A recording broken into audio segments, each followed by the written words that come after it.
Poeta português Fernando Pessoa, famoso, brilhante, ele escreveu uma poesia breve que diz assim: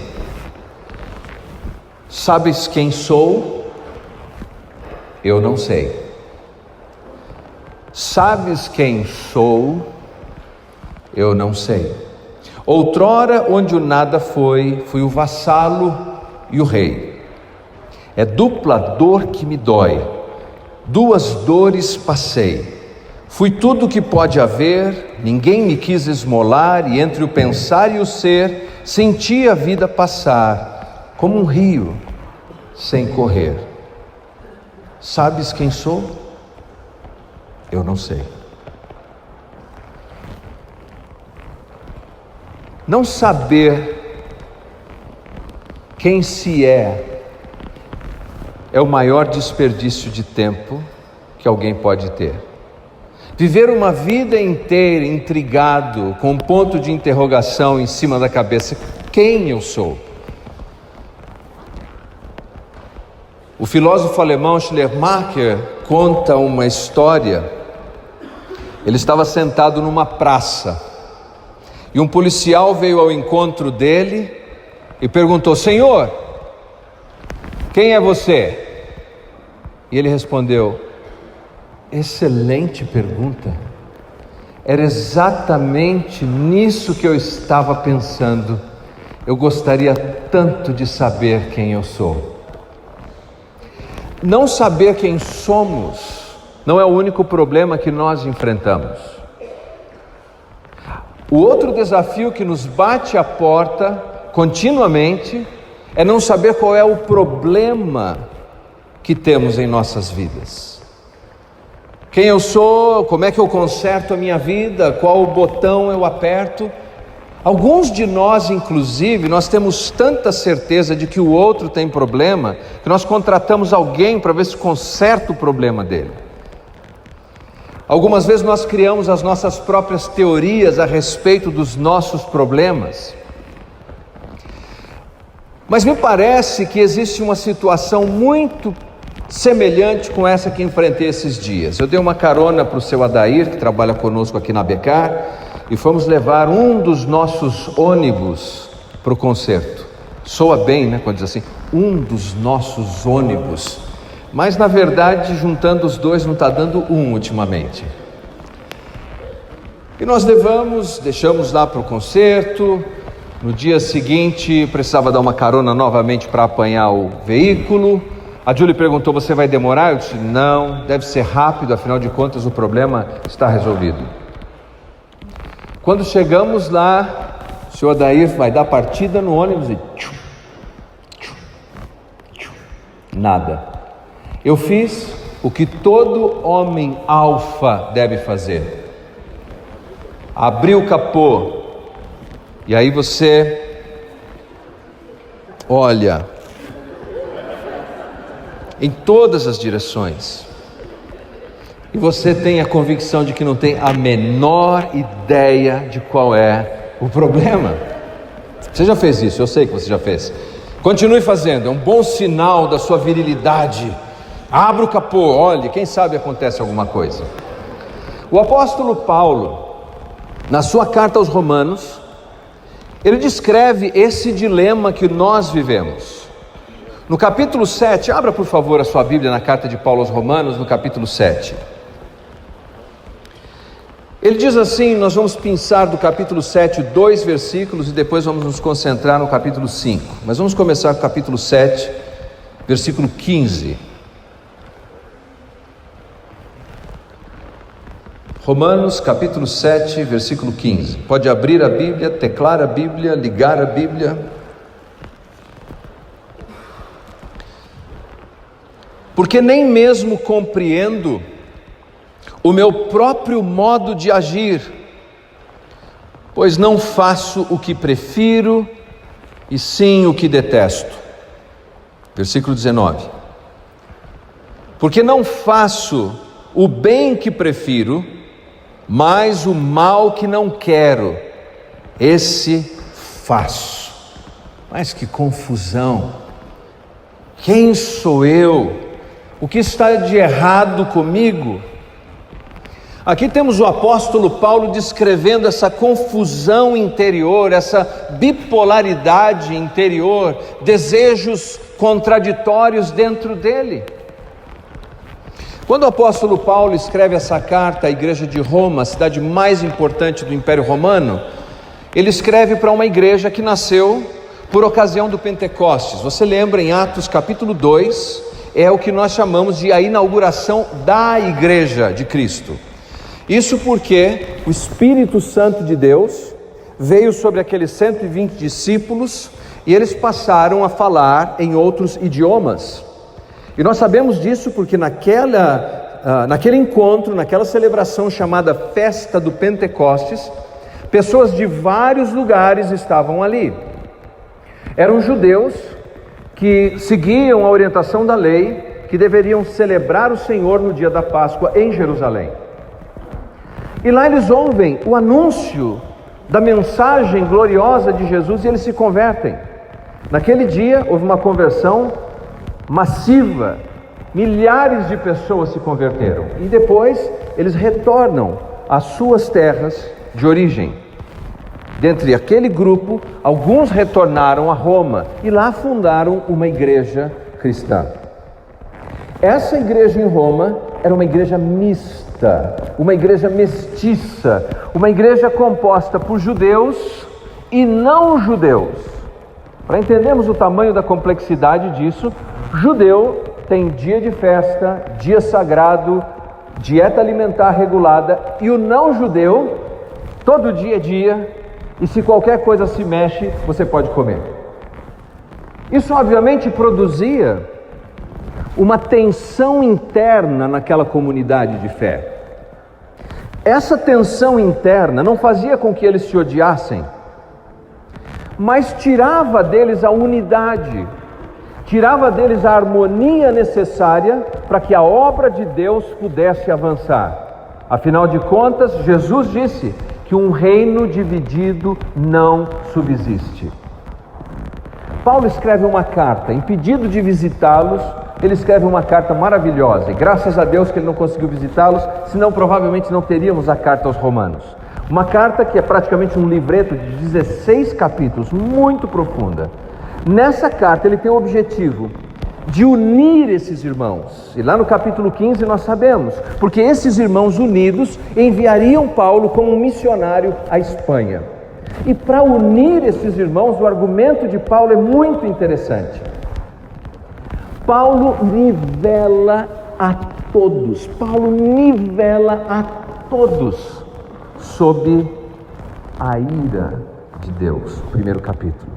Paulo diz que a justa ira de Deus está sobre judeus e gentios, sobre moralistas e imorais, sobre religiosos e pagãos. A ira de Deus justa. Por quê? Porque todo ser humano é pecador. E Deus é justo. Deus é puro. E um Deus que é justo não pode tolerar o pecado. Eu sei, nós costumamos dizer assim, não, mas eu não mato, eu não roubo. Mas se algum dia você contou uma mentirinha branca, aquela mentirinha branca é suficiente para ofender o caráter santo do Deus que é eterno, e uma ofensa a um Deus que é eterno merece uma punição de proporção eterna. Primeiro capítulo diz: a ira de Deus se revela sobre todos, justamente. No capítulo 2, ele descreve exatamente os princípios da justiça de Deus que deve ser aplicada. No capítulo 3, ele descreve a universalidade do pecado até o meio do capítulo 3. E do meio do capítulo 3 até o final do capítulo 4, ele faz a sua defesa da justificação pela fé. Aliás, fique tranquilo, eu não vou falar até o capítulo 16. Relaxa. Ao descrever a justificação pela fé, isso é, que o Deus soberano, juiz, em toda a eternidade e todo o universo, apanhou o seu martelo e ao ver o sacrifício vicário do seu Cristo, bateu esse martelo e nos declarou justos. Isso é maravilhoso. Capítulo 5, Ele nos garante isso, a segurança dessa salvação. Justificados, pois, pela fé, temos paz com Deus. Capítulo 6, capítulo 7, capítulo 8, ele fala de santidade. Como nós podemos ser santos, isto é, extraordinários, não aquela figura pálida numa parede ou num armário, mas alguém extraordinário. Santo significa isso, ser alguém especial, extraordinário, como é o nosso Pai Celestial. E ali, no capítulo 7, que Paulo descreve o dilema que acabamos de ler. Mas o bem que eu quero fazer, eu não faço. O mal que eu não quero fazer, quando eu vejo, eu já fiz. E se você me falar que isso nunca acontece com você, eu vou perguntar sobre as suas dietas. Todos nós sabemos o que deveríamos fazer, desejamos fazer e nos deparamos com uma situação completamente contrária. Um hotel foi construído em Galveston, no Texas. E esse hotel, belíssimo, tinha suas janelas viradas para o Golfo do México. E ali naquele espelho d'água as pessoas podiam contemplar a beleza. Mas alguém levantou um problema antes da inauguração. Será que o pessoal não vai querer pescar da janela?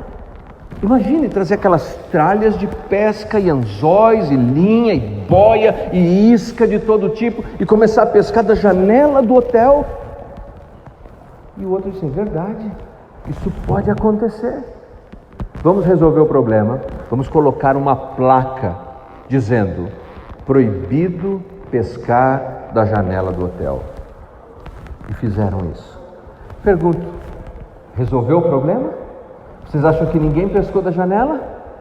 Não só a placa não resolveu o problema, ela instigou o problema, porque agora a pessoa diz, tem peixe, tem peixe.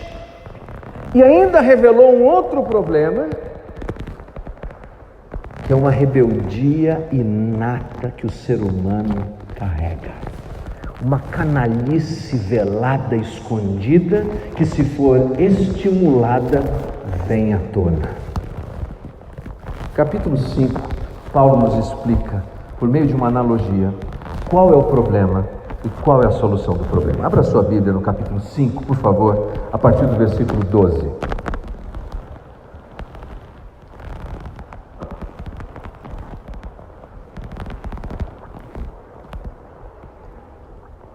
Portanto, assim como por um só homem entrou o pecado no mundo, e pelo pecado a morte, assim também a morte passou a todos os homens, porque todos pecaram. Porque até o regime da lei havia pecado no mundo, mas o pecado não é levado em conta quando não há lei. Entretanto, reinou a morte desde Adão até Moisés, mesmo sobre aqueles que não pecaram, à semelhança da transgressão de Adão, o qual prefigurava aquele que havia de vir. Todavia, não é assim o dom gratuito como a ofensa, porque se pela ofensa de um só morreram muitos, muito mais a graça de Deus e o dom pela graça de um só homem, Jesus Cristo, foram abundantes sobre muitos. O dom, entretanto, não é como no caso em que somente um pecou, porque o julgamento derivou de uma só ofensa, para a condenação. Mas a graça transcorre de muitas ofensas para a justificação. Se pela ofensa de um só, e por meio de um só reinou a morte, muito mais os que recebem a abundância da graça e o dom da justiça reinarão em vida, por meio de um só, a saber, Jesus Cristo. Paulo, nesse texto, nos apresenta o contraste entre dois personagens, entre duas pessoas importantes das páginas da Escritura: Adão e Jesus Cristo. Adão, o primeiro representante da raça humana, o primeiro representante da estirpe humana. E o que Paulo nos diz é que houve um tempo em que não existia pecado no mundo, em que tudo era harmonioso, era pacífico, era agradável. Mas Adão, o nosso representante, o nosso ancestral, abriu a porta para o pecado. Nós brincamos com o pecado, nós zombamos do pecado, nós contamos piadas sobre o pecado, mas a verdade é que o pecado não tem graça. O pecado não traz benefício algum. O pecado traz morte por trás de cada estupro, abuso, corrupção, roubo, violência, engano, mentira, tristeza, doença, dor. Há uma palavra: pecado. E você não deve desejar o pecado, e tampouco eu. O pecado não é bom, não faz bem, traz mal, mata e destrói. Ele abriu a porta. E o pecado entrou. Note que Paulo faz uma distinção. Ele não trata do pecado como verbos, como nós costumamos tratar. Os pecados que eu cometo, os pecados. Não, Paulo trata como o pecado. Porque nós costumamos ficar lidando com os frutos que aparecem na árvore. O que Paulo está dizendo aqui é que o problema não são os frutos que aparecem na árvore, que a gente retira hoje, tem que retirar amanhã e tem que retirar o mês que vem. Paulo nos diz que o problema que nós enfrentamos é um problema da raiz. E essa raiz se chama o pecado. Aqui como ele descreve isso? Ele diz: por um homem entrou o pecado, por causa do pecado a morte. Todos os homens morrem e todos os homens pecaram. O pecado entra por um homem. Você vai dizer: mas isso é justo, Leandro? O pecado entra por um homem e afeta a todos nós? Primeira coisa que você tem que ter em mente: depois do jardim do Éden, esqueça o conceito de justiça na sua melhor versão. Desde lá as crianças morrem sem terem feito qualquer coisa errada. Pessoas boas sofrem. Acabou essa justiça idealizada quando eles saíram daquele jardim. Mas pense ainda por um outro lado. Se nós contratamos um advogado para nos representar nossa empresa, e esse advogado perde a causa, ele perde sozinho ou perdemos com ele? Nós perdemos com ele. Imagine uma outra situação em que uma mãe, ela está gerando uma criança, mas ela é uma pessoa promíscua, irresponsável, e ela contrai alguma doença, e essa doença alcança diretamente essa criança vai nascer contaminada. A analogia de Paulo é a seguinte: eu peço desculpas pela infantilidade da minha ilustração, mas veja aqui. Nesse container de plástico, nós temos Adão, representando Adão. Dentro dele, nós temos toda a humanidade. Eles estão aqui. Me diga o nome aí. Está aqui. Está aqui. Está aqui. Aquele professor legal da faculdade. Está aqui. Em Adão. Aquele artista famoso que dá entrevista, que ganhou o Oscar. Está aqui. Todas as pessoas, sem exceção, vieram da mesma estirpe, da mesma origem. Estamos todos ligados em Adão. Geneticamente, fisicamente, emocionalmente, espiritualmente ligados em Adão. E o que Adão produziu, o que a escolha de Adão produziu e trouxe ao nosso mundo, pecado. Foi isso que trouxe. O pecado, um princípio, um vírus, uma contaminação que passa a todos nós. Veja você, eu não sou pecador porque peco. Eu peco porque eu sou pecador. Faz sentido? Esse é o segredo de Tostines. Eu peco porque sou pecador.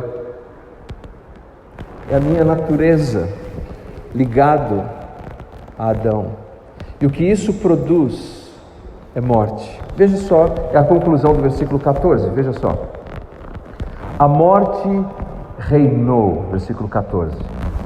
Capítulo 5, versículo 14. A morte reinou. Quando nós olhamos para essa realidade, nós não teríamos muita esperança. Por isso que tentar resolver o problema das frutas não é a solução, tem que ir na raiz, a raiz está aqui. E esse problema só poderia ser resolvido pela graça generosa de Deus. É por isso que aí o contraste, Deus nos apresenta aqui, inspirando Paulo pelo Espírito Santo, outro personagem, Jesus Cristo. Veja o que diz o texto, eu vou sintetizar para você. Note que nós consideramos cinco consequências da escolha de Adão. Agora veja a obediência de Jesus. Versículo 15, dom gratuito. Versículo 15b, muito mais a graça de Deus. Versículo 15c, dom pela graça. Versículo 15, um só homem, Jesus Cristo. Versículo 15d, abundante sobre muitos. Versículo 16, o dom. Versículo 16b, a graça. Versículo 16c, justificação. Versículo 17a, abundância da graça. Versículo 17b, dom da justiça. Você percebeu? Adão empilhou problemas para a humanidade. Adão empilhou dificuldades e consequências terríveis, pecados terríveis. Mas quando nós olhamos o que Jesus fez com a sua obediência, Ele empilha dom, graça abundante, dom de justiça, presente de Deus. E veja como foi a desobediência de Adão. A desobediência de Adão foi um ato simples. Ele apanhou um fruto, declarou independência e morte, decidiu ser independente de Deus e trouxe a morte sobre ele e sobre os seus descendentes. O que ele fez lhe deu prazer, foi isso. Ele desfrutou de um fruto com prazer. Mas e Jesus? Jesus, para obedecer, a sua obediência implicou em deixar as regiões celestiais, humilhar-se até essa terra, sofrer bullying dos religiosos do seu dia, sofrer chacotas das pessoas que estavam à sua volta, ser chamado de filho ilegítimo, ter discípulos cabeça dura, que depois de 3 anos ensinando, eles ainda discutiam entre si, quem de nós é o maior? Jesus foi cuspido, Jesus sofreu fisicamente, Jesus sofreu emocionalmente, Jesus foi pendurado na cruz do Calvário, Ele morreu naquela cruz, foi sepultado e obedeceu rigorosamente o seu Pai. Ao 3º dia Ele ressuscitou e, tendo ressuscitado, nos oferece a sua generosa graça. É assim. E aí aqueles que estão aqui, inclusive a Julie, vou pôr a Julie aqui no cantinho um pouco, pronto. Aqueles que estão em Adão, que por causa do pecado não conseguem vencer o mal que carregam em si, agora esses, pela graça de Deus, podem crer no mérito de Cristo, o representante de uma segunda e nova criação. E quando nele creem, Deus generosamente e bondosamente os transfere para Cristo. E não estão mais em Adão, eles estão agora em Cristo. Me diz o nome aí, por favor. Paulo, Samuel. Olha, não está querendo ficar, mas ficou. Transferidos agora, e veja você, transferidos pela graça de Deus, não estão mais Adão, estão em Cristo Jesus. E agora, quando estão em Cristo Jesus, Deus lhes envia o poder do Espírito Santo, uma nova natureza, uma nova realidade. Eles são feitos nova criatura, as coisas velhas se passaram, tudo se fez novo, e eles têm o poder para vencer o pecado. O pecado não tem mais domínio sobre eles.